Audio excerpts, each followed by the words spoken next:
Well, that inspires hope. What did St. Paul write? For if their rejection is the reconciliation of the world, what will their acceptance be but life of the dead? Paul's own race, taken as a whole, the Jews, had rejected Jesus as the Messiah. They were the very ones, though, who had entered into a covenantal relationship with God. They were the ones who were meant to be a light to the nations, in that vessel through which God's truth and love could reach the entire world.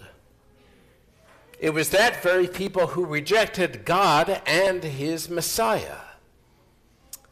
But unlike us, who when rejected are inclined to reject, when canceled, we tend to cancel.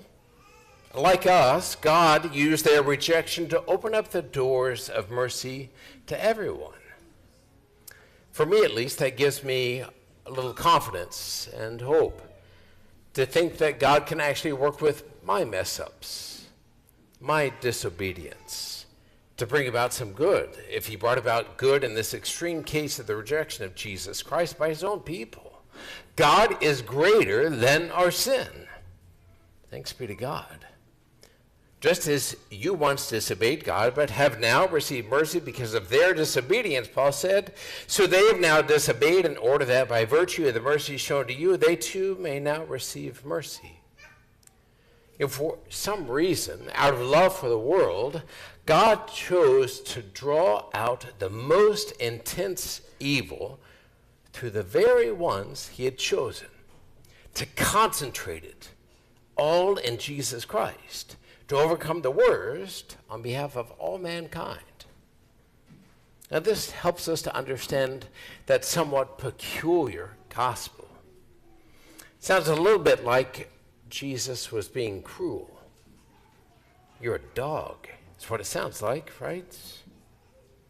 But the original Greek makes it clear that his exchange with the non-Jewish woman is a playful banter that rests on the historical reality of the time. See, Jews and Gentiles, generally speaking, were at odds with one another, calling each other names like dogs. But Jesus changed that derogatory word enough to let her know that something else was at work. Puppy is what he said, like the cute little puppy dog that plays with you and circles the family table, looking to be included at your meal. I've seen it in some of your homes, that you treat almost like your own children. I was sent only to the lost sheep of the house of Israel. My job, my task, my calling is to draw out that evil from the ones that have been chosen. He wasn't disregarding her. That was God being faithful to the Israelites, God's firstborn child, through whom his love and his truth, his food, were meant to reach the world, which makes the woman's response make a little bit more sense. Please, Lord, for even the little puppy dogs receive a little food from the table at which the children are fed. And having passed that test, she obtained that for which she hoped. This is where the gospel concludes, and it's where we'll conclude as well. Jesus tested her convictions and her resolve. To be nourished at the Master's table seems to require resolve, determination, perseverance, conviction, grit. I think the saints are pretty clear that God purifies everyone that he draws to himself.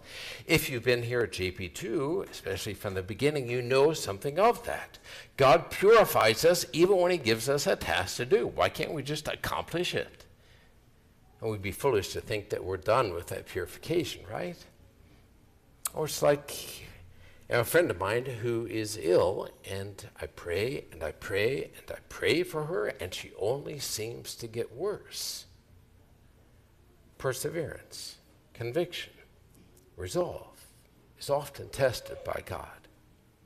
So then let's ask the question, where is your resolve lacking?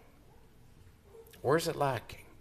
in time dedicated to prayer, I don't know, in offering financial or moral support to the church or to those in need, in forgiving, letting go, relinquishing that resentment that you're holding on to? Where's the resolve lacking in generously contributing to the life of your family? Everyone has been disobedient and everyone has been shown mercy, Paul said.